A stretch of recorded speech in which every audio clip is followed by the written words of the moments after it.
Hey, good morning. Yes, it is. It is Wednesday, the 15th of July of 2026. So, what are we going to talk about this morning? Well, I thought we'd talk about what are the different parts to a charging system.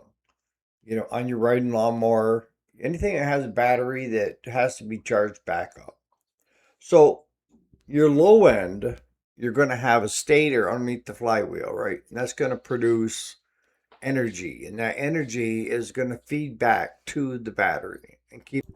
But now on your higher end models, you're going to have what they call an alternator, and most of them have regulators built right into them. Okay, and it's going to be kind of a round object down by your engine. You're going to see a belt that comes from the center of your engine out to it, and then you're going to have wires that go back and start feeding the battery to keep it charged. So on one end, you've got a stator regulator to the battery, and then on the higher end models, you have the alternator, usually built-in regulator, and it's going to the battery. Both are doing the same thing, but normally on the higher end, it needs more output. It's asking for more juice. There's more crap that is on that mower, right? Like on my zero turn, the 777, I have an alternator on it, and the belt comes off from the flywheel and goes up and around the alternator.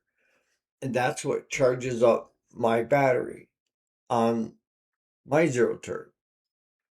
So those are the differences between one and the other. It's just they're doing the same thing, but they're different. Keep it charged. But it goes through a regulator first. And if that regulator goes bad, it stops regulating power, right? And it could just have no power going back to it. The other part that you have to look into is, does yours have a fuse in the charging system? So let's go back to the very beginning. It's your lawnmower, you're having problems keeping the battery up, maybe you're jump starting it a lot, stuff like that. What I find the biggest problem with homeowners and their batteries is they don't keep them cleaned. They don't take the post off every year and clean them up, and they don't make sure they're fully charged before they put them away for the winter. I have tried storing them inside, outside, on a maintainer, everything. And it doesn't really seem to matter much, other than it's extra work taking them all out and bringing them in, putting them on trickle charges. I quit doing that probably 4 or 5 years ago because it didn't seem to make much of a difference. If the battery was low in the spring, no problem. We just take and jump start it with a jump pack or, a battery charger. And then at Harbor Freight, I showed you guys, how to test batteries and stuff like that. But that unit also tells you when you start it if it's charging. And the unit is going to read or should read 12-volt when the lawnmower is shut off. And you've got the positive on the positive and the negative on the negative. And then on those Harbor Freight units, you can load test it to see where does it stay once you put a load on it. Does it go down into the red? Because if it does, good chances are either that battery is low to start with or it's junk.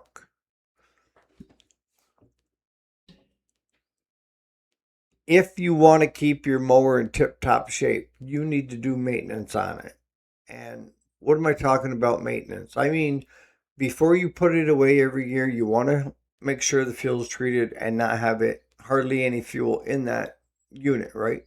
If it's a handheld, dump it out. If it's a lawnmower and stuff like that, just try to get it down as low as possible. And if you can drain the fuel out of it, drain it. If not, then you're going to be dealing with it in the spring of the year. Inside the flywheel is what they call a stator. And the stator's main job is, with the magnet spinning around it, it's producing a current, a 12-volt current. And it's putting power back into your battery when it needs it. And the regulator tells the stator and regulates how much power is going to that battery. If that battery is fully charged, doesn't need it, the regulator will bring it back into the 12 volt range, okay? But if the battery is weak or dirty or what have you. I've seen them where the stator and the regulator keep running trying to charge that battery up. And a lot of times it's just a loose connection or the green goop of monsters where you can't see the battery ends because they're all that green crud. You need to get all that off. And to be totally honest with you, if you have that green crud, get new battery ends. And you're going to have to take and shine up those posts on the battery. And if you're going to reuse the battery ends, you need to take a knife and go around the inside because they're aluminum or lead and get them so that it's got a good contact point. That sound reasonable? That's pretty much the charging system. You can check that pretty quick, all right? So where do we check it? Well, I just said with that unit from Harbor Freight, you can check to see if that unit is working the way it should. If it goes up to 13, 14, and then gradually works its way down, everything is good. Your charging system is doing everything it's supposed to be doing. If you still have an issue with the battery after you clean the terminals, clean the battery posts, and the best way I find is as long as your charging system is working, clean it up and then jump start it with a jump pack or a battery charger, and then mow your whole yard with it and then let it sit. If you come out the next time to mow the yard and all you're getting is a click or nothing at all, then it's time for a new battery. Okay. We used to see batteries last years and now it's months. I mean, we used to be able to get a 3-year warranty on a car battery and then a 1-year warranty on lawn and garden. Now they've changed it to 6 months on lawn and garden, 1 year on a car battery. And, you guys in the comments, maybe I'm shooting in the wrong direction, but I think it's because they're recycling so much lead in the lead core batteries that you don't get as much of a charge to hold that battery as long because it's been used and used, and even though it got recycled, it still isn't as good as when it originally came off the assembly line, let's say. The other thing to look for when you're trying to figure out what to get for a battery for your lawnmower, size matters. So you need to stay within that size, okay? So it'll fit into the compartment and lock in. But from there, there's a lot of variables. Don't try to go cheap. If you've got a zero turn with a 20 plus horse engine on that, you want 300 cold cranking amps or bigger. Don't grab the 250 because it's on sale, because you're not going to be happy. It's not going to have what it needs. And if anything, it's going to actually could damage your system of your starters and everything else when it starts drawing to turn it over. So in the zero turns that I've had and have, I always lean towards a 350, 400. And if you're dealing with John Deere, let me just tell you out front, and that's why I always say take the old battery with you because they give you $5 off, is to make sure the positive is where the positive and the negative is where the negative, because John Deere is bass backwards. John Deere always throws a curveball at everybody because they want theirs to be different than everybody else's, okay? Do you need a battery from John Deere if you have a John Deere zero turn? No, Walmart works just as good. You don't, I shouldn't say, that money isn't going to buy you the best. It's having the knowledge to know what you're looking at. If it's 400 cranking amps, I don't care who makes that battery, it's still 400 cranking amps. It is. And if you go online and you're looking at batteries, there's a lot of them coming out that are lithium ion batteries. And we just bought one. I mean, it was lighter than a battery that goes on a snowblower to start it up. But it was really light and it was a lithium ion. We put it in and awesome. So those are going to be my next batteries as I start replacing. I am going to switch over to the lithium ion because A, I can get more cranking amps out of that same size battery, and you're going to pay a little more up front. I'll be honest with you. That one there, we paid almost 300, 200 and some for a side by side.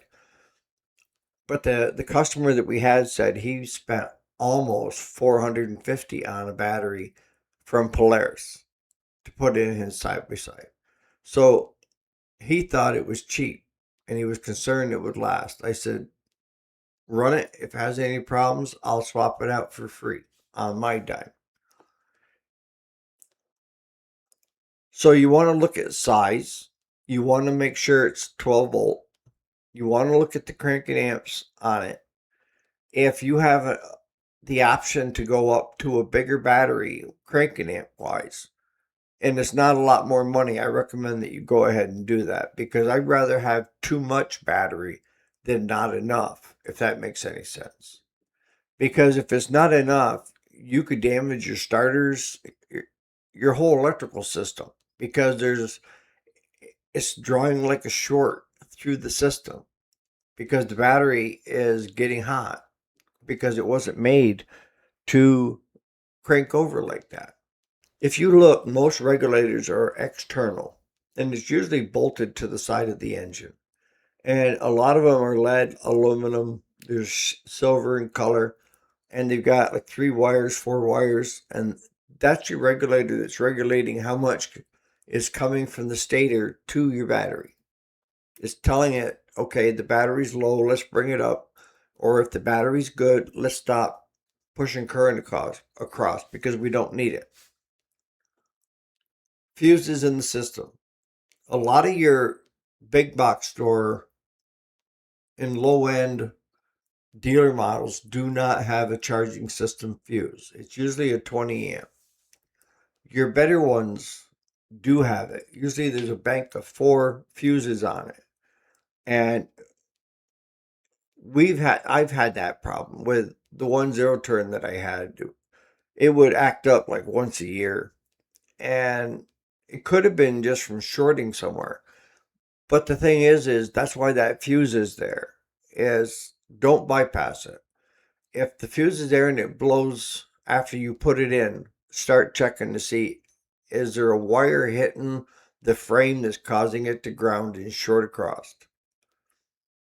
Take just a few minutes, follow your wires to see where they go, and then just try to feel with your hands to see if there's any chaff or bare wires that could come in contact with the frame.